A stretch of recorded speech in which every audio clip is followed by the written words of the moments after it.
Today on Don't Talk TV, we'll be discussing another film that's barely fiction anymore, and that's Mike Judge's 2006 film Idiocracy.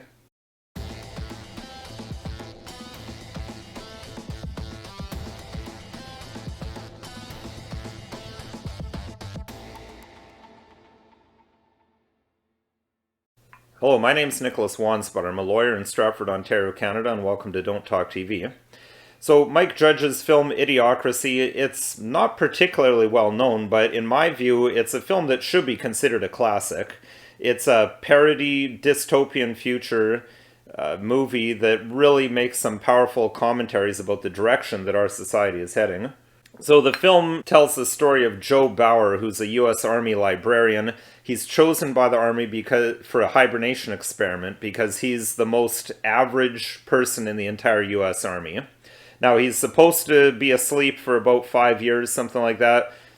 Something goes terribly wrong. He isn't awakened for 400 years, and he wakes up into this dystopian nightmare world where everyone is incredibly stupid because of the advance of technology. People don't need to be smart or fit in order to survive. The future is owned by mega corporations, Costco being one of them, and it's barely fiction, as I say. It's certainly, things are more advanced in that film than they are today, but every year that goes by, my friends that also enjoy this film and I will discuss the fact that, man, we're getting closer to Idiocracy every day. So it's a film I recommend for the most part. One thing I don't like is there is a lot of sexual commentary. There isn't you don't actually see sex scenes in it, but there's a lot of sexual innuendo, sexual comments, sexual jokes, which is part of this society that's so dumbed down that that's what they find hilarious, that's all they joke about.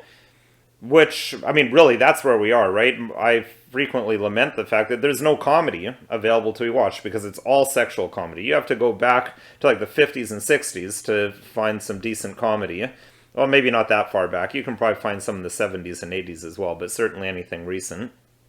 Now, this movie is just packed with social commentary, so I'll just give you a few highlights to give you a taste and encourage you to watch it, although certainly it's a movie that only adults should watch. First, the politics is it's the logical next step of democracy, and we're already almost there. The President of the United States, President Camacho, he's a retired porn star. Like everyone, he's a complete idiot, elected just because he was a popular porn star.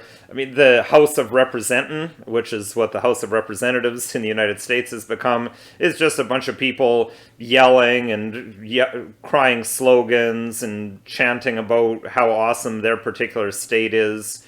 We're really not far from that.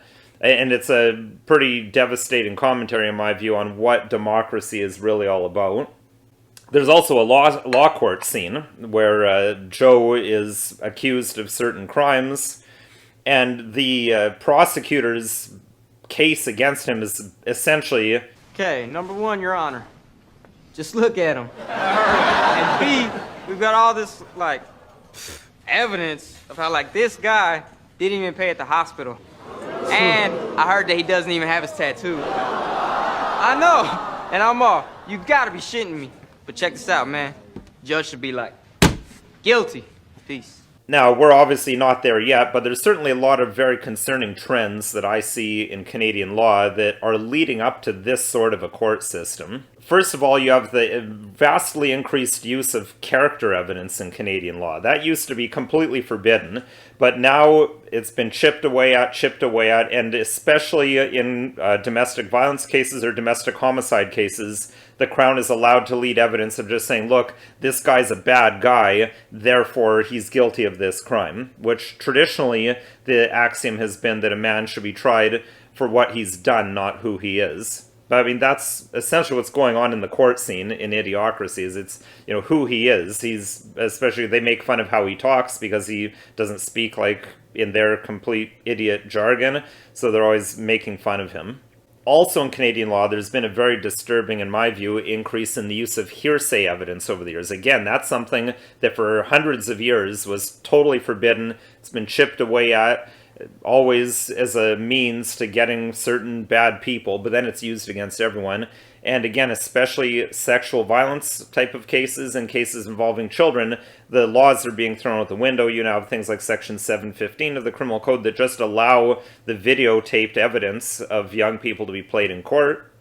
And you have also provisions allowing a lot more documentary evidence. There's always more documentary evidence and evidence that can be done by way of an affidavit or certificate rather than the Crown having to call actual physical witnesses. And there's also the introduction or invasion of politics into our court system, which is something I've seen happening a lot lately, and I think you see happen in this film.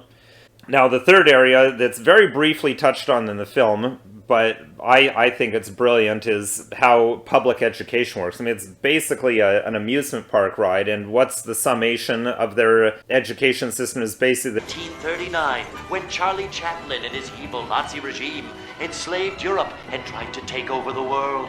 But then an even greater force emerged. The and the un-Nazi'd the world forever. Now, I mean, there's a lot of other really bad things with our public education system, but that's certainly one of them, and that seems to be what history has been reduced to.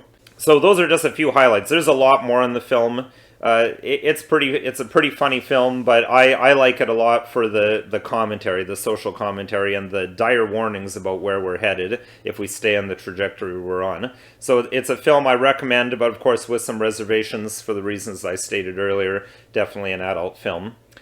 This video, of course, is not legal advice. If you need legal advice, call a lawyer. You can call another lawyer or myself. My phone number and website are listed below.